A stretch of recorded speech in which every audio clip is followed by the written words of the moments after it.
Don't sign, that's the wrong formula. The words hung in the air, fragile but deadly. Harrison Sterling, mid-signature on a $100 million green energy deal, didn't know who she was. This waitress invading his rarefied world. Just a nobody, right? Wrong. He saw tired eyes, a black uniform, and nothing more. He'd soon learn Isabella Rossi knew his formula. His future was a lie. A dangerous one. See, she'd been there before, burned by ambition and stolen glory. But this time, it wasn't just about her. This was about preventing a disaster only she knew was coming. They have no idea that underneath that uniform beats the heart of a scientist ready to burn the whole system down. The contracts were open, the pen was in his hand, but he never saw her coming. He never imagined that a quiet waitress with tired eyes and a tragic past held the one secret that could either save his entire legacy or shatter it into a million Hassoons. He was about to sign.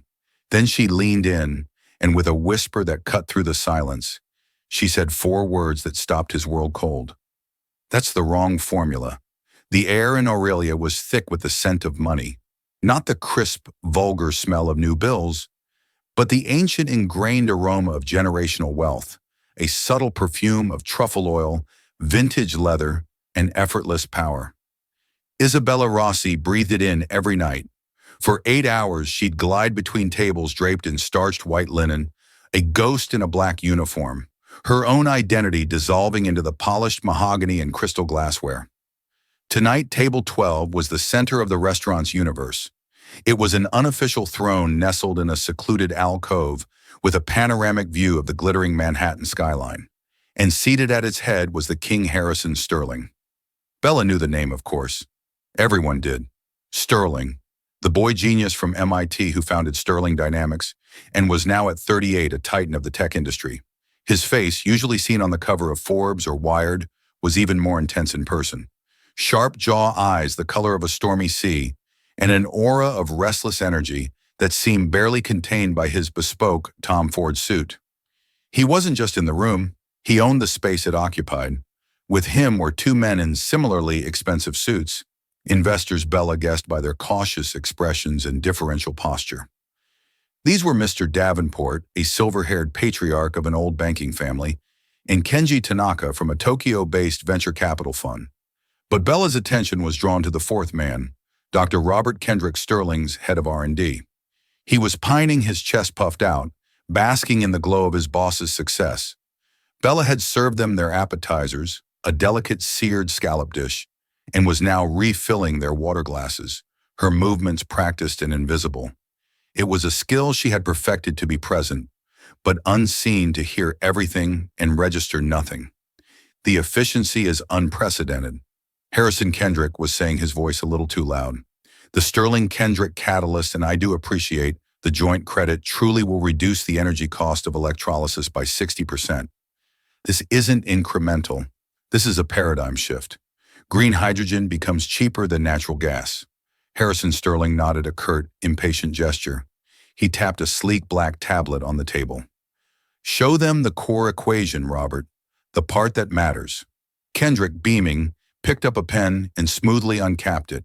He grabbed a thick linen napkin, a minor sacrilege in a place like Aurelia, and began to write. Bella's heart gave a strange, painful lurch. It was an echo from a life she had buried 6 years ago. A life of whiteboards, quantum mechanics, and the thrilling pursuit of discovery. A life before the betrayal, before the debt, before this black uniform became her skin. She tried to look away to focus on the condensation of the water pitcher in her hand. It's not your world anymore, Bella. But she couldn't. Her eyes were drawn to the elegant flowing script on the napkin. Kendrick was explaining his work with condescending simplicity. It boils down to maximizing the probability of quantum tunneling for the proton transfer. We manipulate the electron spin state of the platinum-iridium lattice, the equation governing the catalytic efficiency. I is what secures our patent. He finished with a flourish, sliding the napkin to the center of the table. Mr. Davenport and Mr. Tanaka stared at the equation with the polite, uncomprehending reverence of men who dealt in dollars, not Daltons. Sterling, however, studied it with fierce intensity. And the quantum tunneling probability function. See, it's stable across all temperatures and pressures we've modeled, ironclad, Kendrick said, with a smug smile. That's the secret source. My own proprietary work.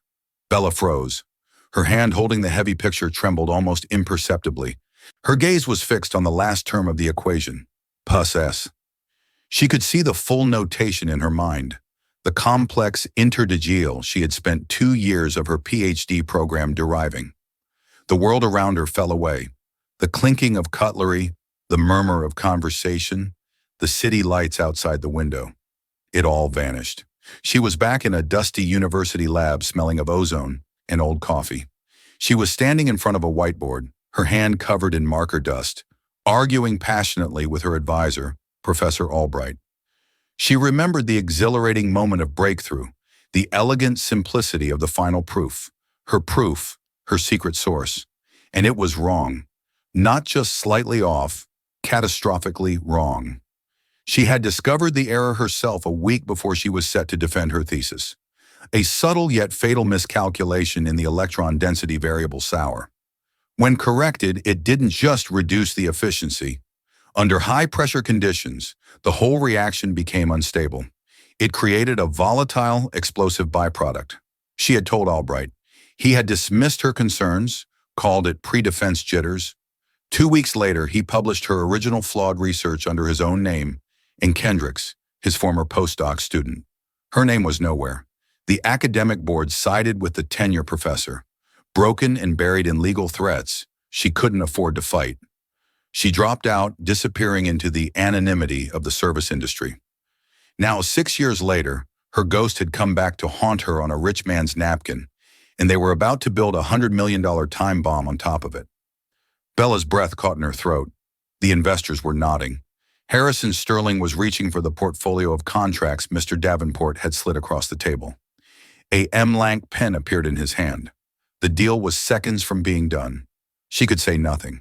She could let it happen. It wasn't her problem. She was just a waitress fired for disrupting a high-profile dinner. Blacklisted. Who would believe her? But she saw the headline in her mind. Sterling Dynamics plant explosion kills dozens. She saw the smug look on Kendrick's face. A man getting rich and famous off a lie that would get people killed. The old fire, the one she thought had been extinguished by years of grief and exhaustion, roared to life in her chest. Harrison Sterling uncapped the pen. The soft click echoed in the sudden silence of Bella's world. She moved before she could second guess it herself. Her feet carried her forward silent on the plush carpet. She leaned over Sterling's shoulder, her professional waitress smile, a mask of stone, as if to ask if he needed more bread. Her voice was a ghost of a whisper meant for him alone, a tiny pinprick in the monumental silence of the deal. Mr. Sterling, she breathed her lips just inches from his ear. Don't sign. That's the wrong formula. The world didn't stop, but for Harrison Sterling, it felt like it did. His universe was one of data control and calculated risks. It operated on a set of rigid, predictable principles.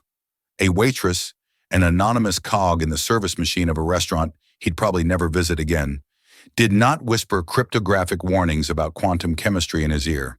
It was a variable he couldn't compute. His hand holding the pen froze millimeters above the signature line. For a fraction of a second, his mind refused to process the words, dismissing them as an auditory hallucination. He half-turned his stormy eyes, locking onto Bella's. He saw a young woman, maybe late 20s, with dark, intelligent eyes that held a depth of seriousness utterly at odds with her role. There was no hint of a prank, no trace of madness. There was only a calm, terrifying certainty. "What did you just say?" His voice was low, a dangerous rumble beneath the surface of the conversation. The other 3 men at the table looked up, their polite smiles faltering. The spell was broken. Mr. Davenport lowered his glasses. "Is there a problem?" Harrison Bella didn't flinch under Sterling's intense scrutiny. She stood perfectly still, her professional poise unwavering, though her heart was hammering against her ribs like a trapped bird. She had crossed a line from which there was no return. "My apologies, sir," she said, her voice still quiet, but clear and steady. "I misspoke." She began to retreat, the survival instinct, screaming at her to flee, but Sterling wasn't letting go. He hadn't become a billionaire by ignoring anomalies. "No," he said, his voice sharp enough to cut glass. "You didn't misspeak." "Say it again." Dr. Kendrick scoffed, a bubble of indignant laughter escaping his lips. "Harrison, what is this?" "The staff is interrupting." He shot Bella a look of pure venom, a glare that said, "You are fired before you even reach the kitchen." Bella's eyes flickered to Kendrick, and in them Harrison saw a flash of something he didn't expect. Not fear, but contempt. It was the look of a superior, not a subordinate. She met Harrison's gaze again. "The final term," she said, her voice dropping back into a whisper. "The probability function for the tunneling event, Puku. It's incorrectly defined. It doesn't account for relativistic effects on the electron shell at high energy states.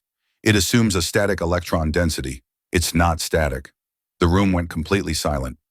Mr. Davenport and Mr. Tanaka exchanged bewildered looks. They were fluent in profit margins and market caps, not quantum mechanics. Kendrick's face, which had been a mask of smug triumph, began to drain of color. He looked at Bella as if she were an apparition. That's absurd. Who are you to question my work? This is the most advanced research in the field." "It's stolen research," Bella said, the words falling from her lips before she could stop them. The dam of her restraint had broken, and the person you stole it from realized the mistake 6 years ago. Under pressure, the catalyst won't just be inefficient, it will become unstable. The entire reaction will cascade.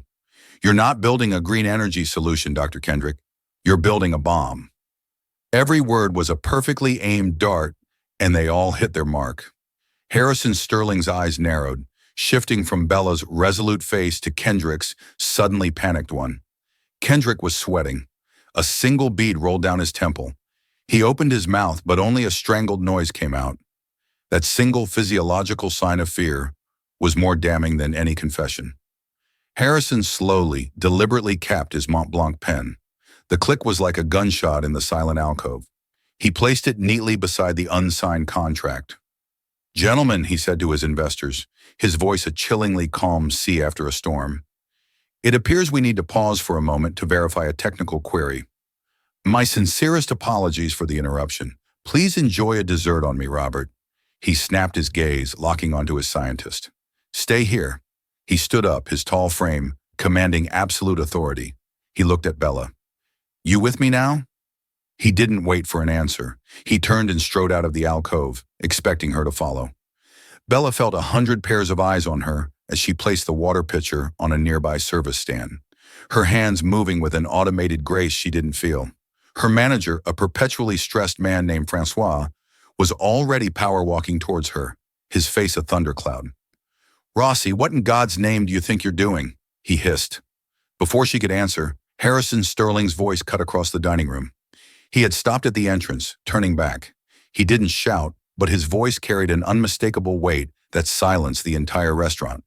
"She's with me, Francois," he said, using the manager's name with a familiarity that was both a shock and a threat. "Add any damages to my bill." Francois froze mid-stride, his mouth agape.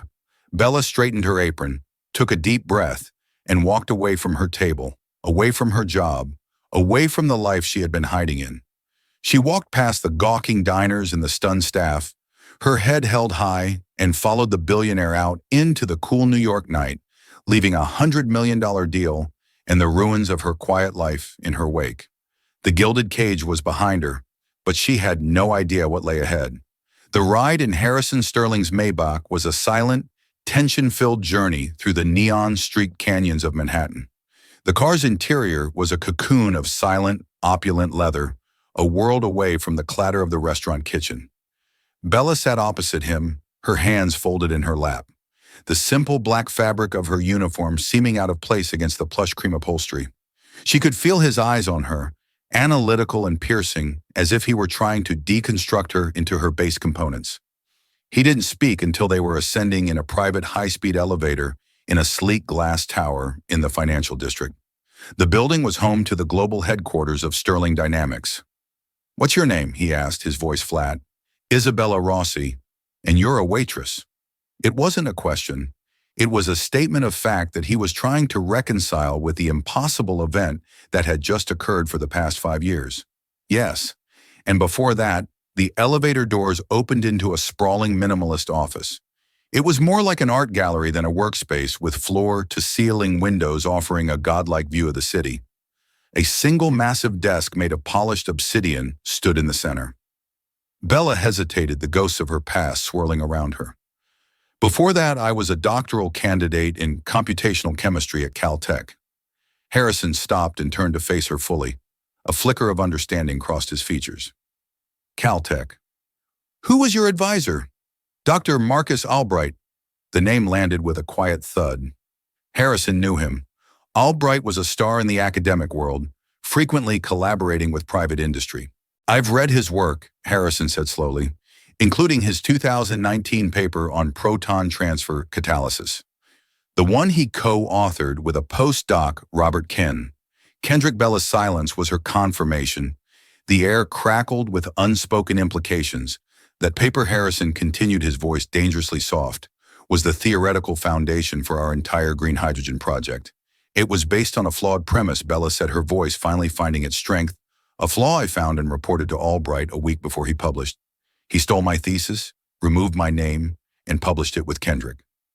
Harrison stared at her, his mind racing, piecing together the ugly puzzle, the ambitious professor, the eager postdoc, the brilliant but naive graduate student.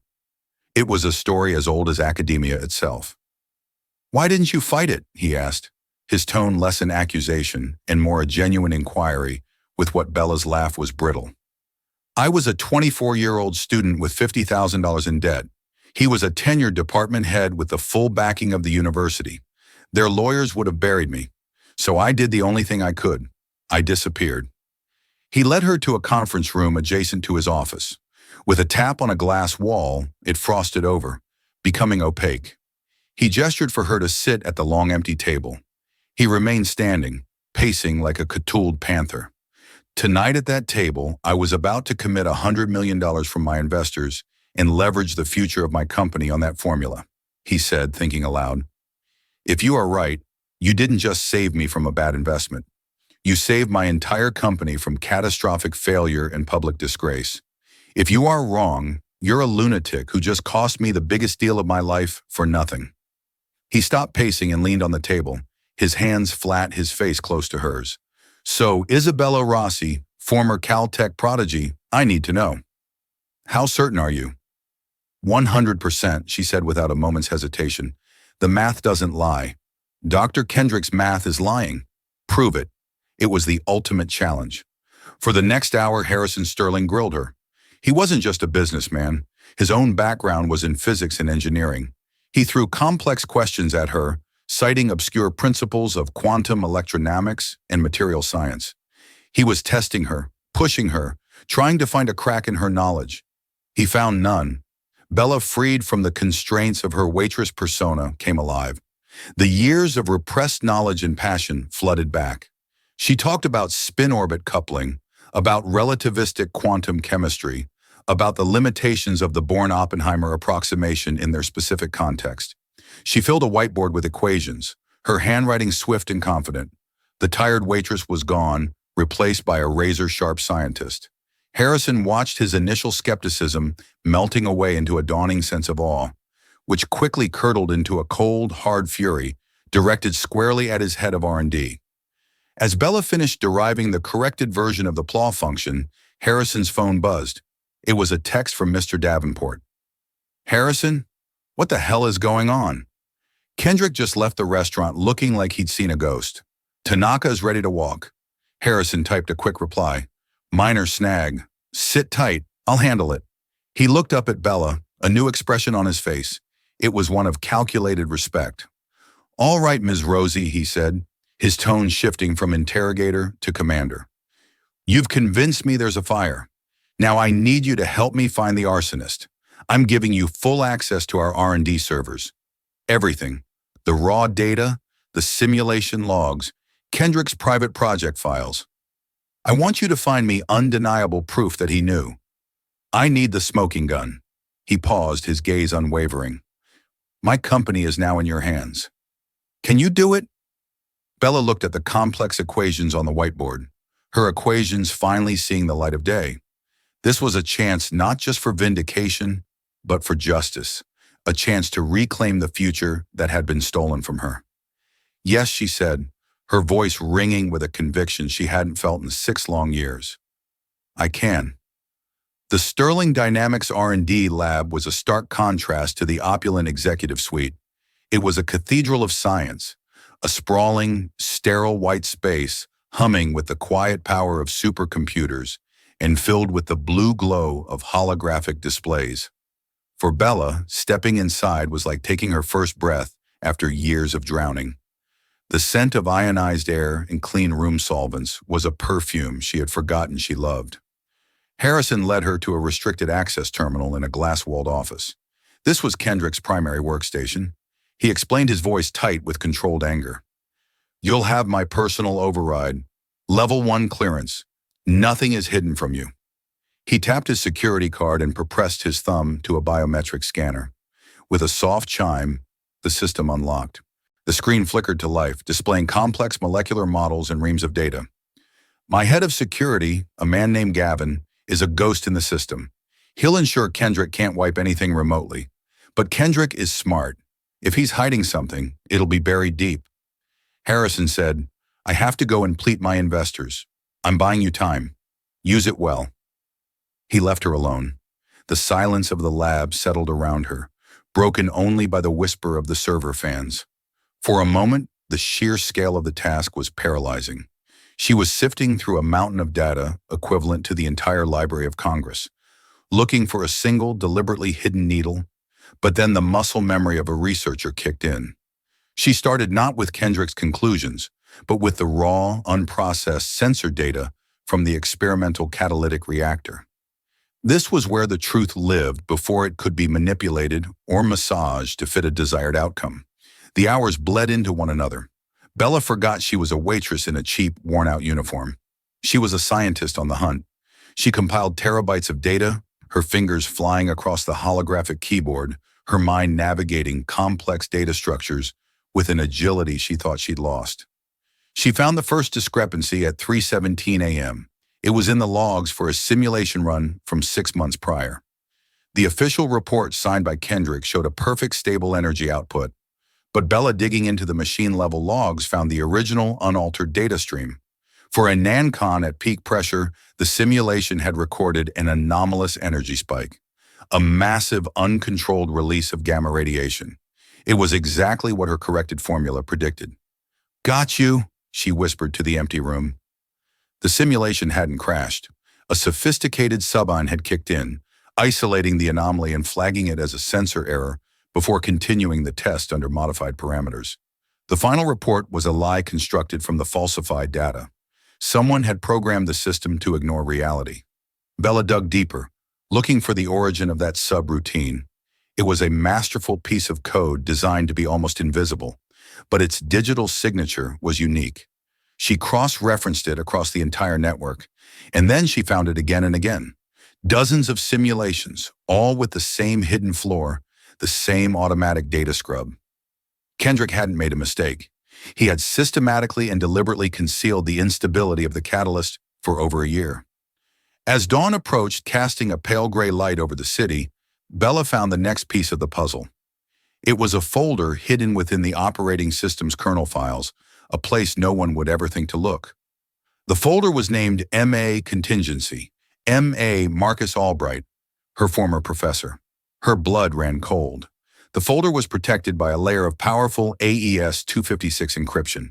It was a digital vault. Without the key, it was impenetrable. Bella's mind raced. What would the key be? A password, a phrase, something personal to Kendrick and Albright. She thought back to her time in the lab, to the arrogant pronouncements of her professor. Albright had been obsessed with the greats of physics.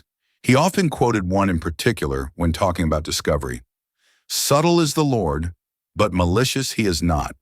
Einstein's famous declaration of faith in a rational universe. Albright loved to say it. With trembling fingers, Bella typed the German phrase into the decryption prompt. She hit enter.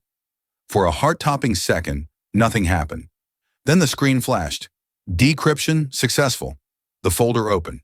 It contained only 2 files. The first was a financial ledger.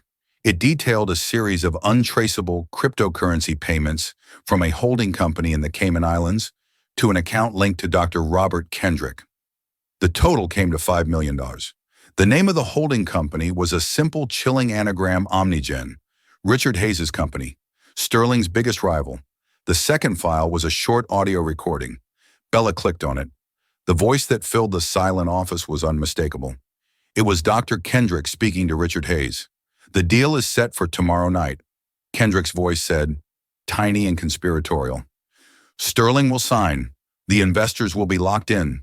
Once they break ground on the first plant in Arizona, we give the data to our contact at the EPA. The anonymous tip. We show them the instability. Sterling Dynamics will be buried in lawsuits and regulatory hell. The stock will collapse. You'll be able to acquire their entire patent portfolio, including the real stable formula for pennies on the dollar." There was a pause, then Richard Hayes' smooth, predatory voice. "And the stable formula? You're sure you have it?" "Of course," Kendrick replied, and the next words hit Bella like a physical blow. Albright's little protege figured it out years ago, just before he pushed her out. He's been sitting on it ever since. The corrected pool function. It's a work of art. The key was adjusting the sigma value for relativistic effects. A small change, but it makes all the difference. Bella sank back into the chair, her breath knocked out of her. It was all there. The sabotage, the corporate espionage, the theft of her work, not once, but twice. Kendrick wasn't just hiding a flaw. He was planning to sell the cure to the highest bidder after the company he worked for was a smoking crater. She saved the audio file and the ledger to a secure external drive. She had her smoking gun. In fact, she had an in-a-two tire arsenal. Just as she was about to call Harrison, an alert flashed in the corner of her screen. "Security warning. Unauthorized Level 1 access detected. Sector 7G. Someone else was in the system with the same clearance level as her." She checked the access logs. The credentials weren't Harrison's. They were Kendrick's, but he was supposed to be locked out. Then she saw it. A remote deletion command was being executed, targeting the kernel directory where she'd found the encrypted folder. He was trying to cover his tracks. Gavin Harrison's security chief would stop him, but it would take a few seconds. In those seconds, the original files could be wiped forever. Bella didn't hesitate. She initiated a system-wide lockdown command using Harrison's override to shut down all network access to the R&D servers. Her own terminal would be cut off as well, but it would be too late for Kendrick. A new warning flashed on her screen, this one more urgent. "Physical breach alert restricted Lab 3, proximity sensor triggered." Someone was in the building. Someone was coming, and she was locked in the lab with the only existing copy of the evidence that could destroy them. The quiet hum of the servers was suddenly replaced by a much more menacing sound. The heavy metallic thump of a magnetic lock engaging. Bella was sealed inside the lab. The lockdown command had worked, but it had also turned her sanctuary into a trap. Her heart hammered against her ribs. Adrenaline cold and sharp flooded her veins. Kendrick wasn't just trying to delete files from home. He was here. He must have used a physical key card or an old passcode that Gavin's digital sweep had missed. He was coming to destroy the evidence at its source. She looked around the sterile room. There were no weapons, no hiding places, just glass walls and glowing machines. The main door to the lab was a thick slab of reinforced steel. She watched the small security panel next to it. A red light blinked ominously. Access denied. System lockdown. She heard a muffled shout of frustration from the hallway, followed by a series of frantic beeps as Kendrick tried his keycard again and again. He was locked out. But for how long a man desperate enough to commit industrial sabotage on this scale wouldn't be stopped by a locked door? Bella's mind, trained to find solutions in complex systems, went into overdrive. She had the evidence on the thumb drive in her pocket. The original files were safe on the isolated server, but if Kendrick got to the terminal, he could physically destroy the machine. She needed to get out. She raced back to the workstation. The lockdown had severed her connection to the outside world. No phone, no internet, but she still had control of the lab's internal network. She pulled up the building schematics. The lab was part of a larger research wing, a labyrinth of clean rooms, server farms, and testing chambers. The lockdown had sealed the entire wing, but there might be another way out. Her eyes scanned the blueprints, a service corridor, a maintenance hatch designed for coolant pipe access. It was small, but it led into the building's ventilation system. It was a crazy movie plot idea, but it was the only one she had. From the hallway came a new sound, a high-pitched whirring noise. A drill. He was trying to bypass the electronic lock. She was running out of time. She located the maintenance hatch behind a large server rack. It was secured with 4 heavy bolts. Using a heavy metal stool as a wrench, she threw all her weight into turning them. Her muscles, accustomed to carrying trays and not turning industrial bolts, screamed in protest. One by one, with a groan of stressed metal, they gave way. She pulled the heavy panel open, revealing a dark, dusty shaft, just big enough for a person to crawl through. Cool, recycled air washed over her face. She hesitated for a second, then hoisted herself inside, pulling the heavy panel closed behind her. Total darkness. The air was cold and smelled of dust and machine oil. She was in the guts of the skyscraper. Using the light from her phone, which had no signal but still worked as a flashlight, she began to crawl. The sounds of Kendrick's drill faded behind her, replaced by the deep, rhythmic hum of the building's life support. The schematics she had memorized were her only guide. Left at the first junction, then right past a massive air circulation fan that churned the air with terrifying force. It was a claustrophobic nightmare, but the drive in her pocket felt like a talisman pushing her forward. She was aiming for a vertical shaft that she hoped would lead down to the lower, non-secured floors. As she crawled, her mind kept replaying the audio file. Albright's little protégé figured it out years ago. The casual, dismissive cruelty of it fueled her resolve. This wasn't just about Harrison Sterling's company anymore. It was about reclaiming her own name. Suddenly, her phone screen went black. The battery was dead. The darkness was absolute. The humming of the fans seemed to grow louder, more menacing. Panic, cold and suffocating, began to close in. She was lost, blind, in a metal maze, 60 stories above the ground. She fought it down, forcing herself to breathe slowly. She could still feel the flow of air. The schematics were burned into her brain. She kept crawling, navigating by touch and memory. After what felt like an eternity, her hand touched a different texture. A ladder. The vertical shaft. Relief washed over her so intensely her knees went weak. She began to climb down, her hands and knees scraped raw by the rough metal. She descended 2 floors before her foot hit a solid surface. Another access panel. She pushed. It swung open with a rusty creak, flooding her eyes with the dim artificial light of a deserted office floor. She tumbled out, covered in dust and grease, her waitress uniform torn and stained. The floor was empty, a sea of dark cubicles. It was a sales department, an entirely different section of the building. She had made it out of the lockdown zone. She ran for the emergency stairwell, her footsteps echoing in the cavernous silence. She burst through the door and didn't stop running, taking the stairs 2 at a time, descending floor after floor. As she reached the ground-level lobby, she saw them. Harrison Sterling, flanked by 2 formidable-looking security guards, was arguing with the night shift staff. He looked frantic, his usual composure completely gone.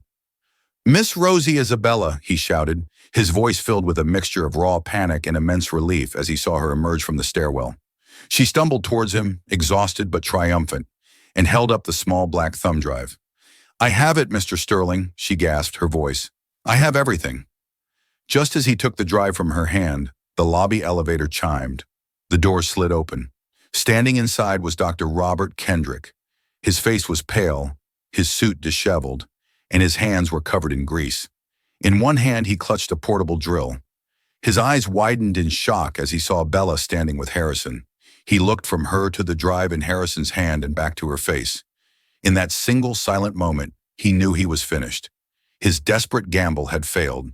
He made a sound, a choked, guttural cry of despair, and lunged. Not for Harrison or the drive, but for Bella. It was a purely instinctual, hateful act, an attempt to destroy the person who had brought his world crashing down. But he never reached her. Harrison's security guards moved with startling speed, intercepting him in a blur of motion. They tackled him to the marble floor with a sickening thud. The drill clattered away across the polished surface. The great Dr. Robert Kendrick, the man who had almost duped the world, was reduced to a writhing, defeated figure on the lobby floor of the company he had tried to destroy. Harrison ignored the commotion. He looked at Bella at her torn clothes and the exhaustion etched on her face. He saw not a waitress, but a warrior. "Let's go finish this," he said, his voice quiet, but filled with the promise of a reckoning.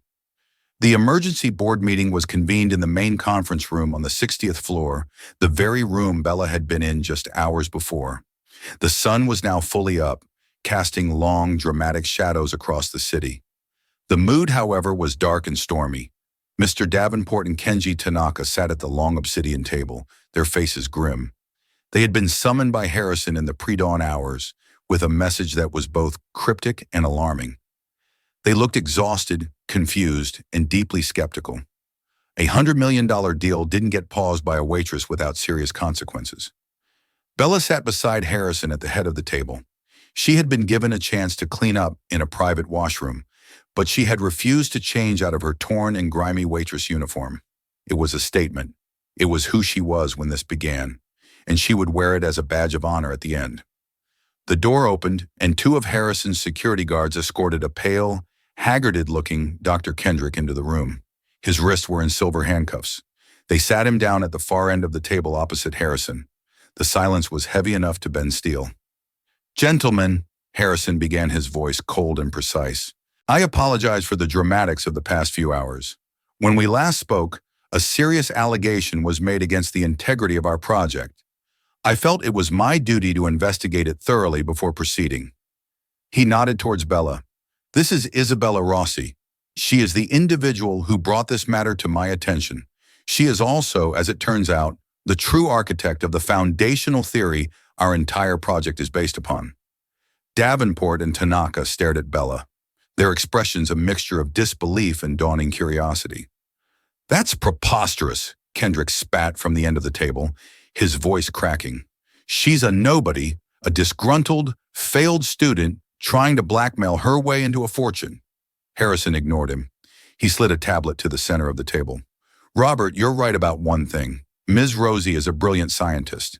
So brilliant, in fact, that she not only identified the flaw in your formula, she also found where you buried the evidence of your fraud." He tapped the tablet. A file directory appeared on the large screen at the end of the room. It showed the contents of the MA contingency folder. As you can see, Harrison continued, his voice dripping with ice. Dr. Kendrick was not merely incompetent, he was malicious. He knew the catalyst was unstable. He systematically programmed our simulation software to fake the results and hide the danger. He played the audio file. Kendrick's conspiratorial voice filled the conference room, laying out the entire plot to bankrupt Sterling Dynamics and sell the corrected formula to Omnium. When Richard Hayes' voice came on, Kenji Tanaka let out a sharp, angry hiss. Omnium had been a thorn in his own firm's side for years. When the recording ended, the silence was absolute. Kendrick had shrunk in his chair, his face ashen. Mr. Davenport looked like he had been punched in the gut. "The $5 million in cryptocurrency has already been traced," Harrison said calmly. "Half went to Kendrick. The other half went to his accomplice, Dr. Marcus Albright at Caltech, who provided him with the corrected formula. Miss Rosie's corrected formula, which they planned to sell after my company was in ruins. Kendrick finally broke. He made me do it," he shrieked, pointing a trembling, cuffed hand toward the speaker from which his own voice had come. "Hayes," he approached me. "He knew about the floor. Albright told him they said Sterling was a fool and I was wasting my talent. They offered me everything." His voice trailed off into a pathetic sob. "Harrison." Sterling rose to his feet, his towering frame radiating a cold, righteous fury. "You didn't just try to defraud my investors in me," he said, his voice low and menacing as he walked toward Kendrick. "You were willing to build a facility that could have exploded. You were willing to let people die to cover your tracks and cash in. The only reason that isn't happening is because of her," he gestured to Bella, Because a woman you and Albright dismissed and tried to erase had more integrity in her little finger than you have in your entire body. She was working for minimum wage cleaning up after people like you. Yet she had the courage to speak up to prevent a catastrophe while you were counting your blood money. He stopped directly in front of Kendrick. You're not just fired, Robert. I'm going to personally fund the federal investigation into you, into Albright, and into Richard Hayes. I will spend whatever it takes to ensure that you all spend the rest of your miserable lives in prison cells. Get him out of my sight. The guards hauled the weeping Kendrick to his feet and dragged him from the room. Harrison walked back to the head of the table. He looked at Davenport and Tanaka, whose expressions had transformed from skepticism to horrified respect. Gentlemen, he said, his tone shifting back to business, the Sterling Kendrick catalyst is dead. However, he looked at Bella, a genuine, admiring smile touching his lips for the first time. The Rossi catalyst is very much alive. Miss Rossi has provided me with her corrected formula. It's not just stable, it's 20% more efficient than even Kendrick's fake data predicted. We are not back at square one. We are a light year ahead of where we thought we were. He picked up the contract portfolio that had been sitting on the table since the night before. With a decisive rip, he tore the signature page in half. He then turned to his laptop, typed for a moment, and a new document projected onto the screen. It was a new partnership agreement. This is a new deal, Harrison announced. Sterling Dynamics is forming a new subsidiary to oversee this technology. It will be called Rossi Sterling Innovations. Ms. Rosie will be appointed as Chief Technology Officer with a 25% equity stake and full creative control over the research. That is my non-negotiable term. Are we still in business? Mr. Davenport and Kenji Tanaka looked at each other. They looked at the new projections on the screen. Then they looked at Bella, the quiet waitress in a torn uniform, who now held the keys to the future of green energy. Davenport broke into a wide grin. Mr. Sterling, he said, extending a hand not to Harrison, but across the table to Bella. It would be an honor to invest in Ms. Rosie's company. 6 months later, Isabella Rossi stood in a lab that made the one at Sterling Dynamics look like a high school chemistry classroom. The Rossi Sterling Innovation Center was a testament to what could be achieved when brilliance was given the resources it deserved. Sunlight streamed through vast three-story windows, glinting off state-of-the-art equipment that Bella herself had handpicked. She wore a crisp white lab coat over a simple but elegant dress. The black waitress uniform was a distant memory, a skin she had shed. Her team of 20 elite scientists, whom she had hired from the best universities in the world, worked diligently around her, their faces alight with the passion of discovery. The centerpiece of the lab was a gleaming pilot-scale catalytic reactor. Today was its first full power activation. Harrison Sterling stood beside her, his usual bespoke suit, replaced by a lab coat identical to hers. The investors Davenport and Tanaka watched from a safe glass-enclosed observation deck, their faces beaming. Ready CTO Rossi Harrison asked a playful but respectful tone in his voice. They had become partners in the truest sense of the word. Their relationship built on a foundation of mutual admiration and a shared vision. Ready, CEO Sterling, she replied with a confident smile. She initiated the startup sequence. On a massive monitor, data began to stream in. Pressure, temperature, energy input, and finally the catalytic efficiency rating. The numbers climbed steadily, surpassing the old flawed projections, surpassing even her own corrected estimates. It settled at a number that made the whole room gasp. 78% efficiency. Harrison breathed his eyes wide. Bella, that's impossible. The math doesn't lie, she said softly, echoing her own words from that fateful night. A round of applause erupted from the observation deck. Bella felt a profound sense of peace settle over her. It was more than just success. It was a restoration. Later that day, she sat in her spacious, sunlit office, the one that had replaced Harrison's imposing obsidian suite. A framed napkin hung on her wall, not the original from Aurelia, but a new one. On it, in her own handwriting, was the correct formula, the Rossi equation. The small subscript R for Rossi and the real for the relativistic correction were a quiet testament to her victory. Her personal phone buzzed. It was a picture from her mother who was on a cruise in the Mediterranean. Her medical bills paid off her health better than it had been in years. "Thinking of you, my brilliant daughter," the message read. There was a knock on her door. It was Harrison. "I have some news you might find interesting," he said, holding out a tablet. The headline was from a major financial journal: Omnigen CEO Richard Hayes indicted in corporate espionage scandal. Former Professor Albright and scientist Kendrick to testify in exchange for reduced sentences. Justice? It wasn't just an abstract concept. It was real, and it was deeply satisfying. "They deserved it," Bella said simply. "They did," Harrison agreed. He looked around her office at the woman she had become, or rather the woman she had been all along. "It's funny," he mused. "I went to that dinner to sign a $100 million deal. I thought I was buying a formula, but it turns out I found something infinitely more valuable." "And what's that?" Bella asked, a curious smile playing on her lips. "The person who wrote it," he said. "I just had to look past the uniform to see her." Bella looked out the window at the city skyline. No longer a barrier of unattainable lights, but a landscape of possibility. Her past was not an anchor, but a foundation. She had walked through the fire of betrayal and emerged not burned, but forged. She was Isabella Rossi, and she was finally truly home. In the end, it wasn't about the money or the fame. It was about integrity. Isabella Rossi's story reminds us that our circumstances don't define our worth.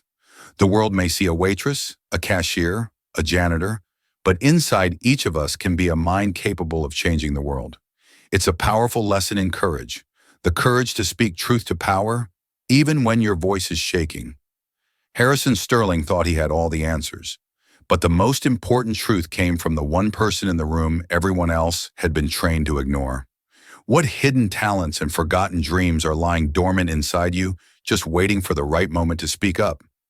If this story inspired you or made you think, please give this video a thumbs up. It really helps the channel grow. And don't forget to share it with someone who needs to hear that their voice matters.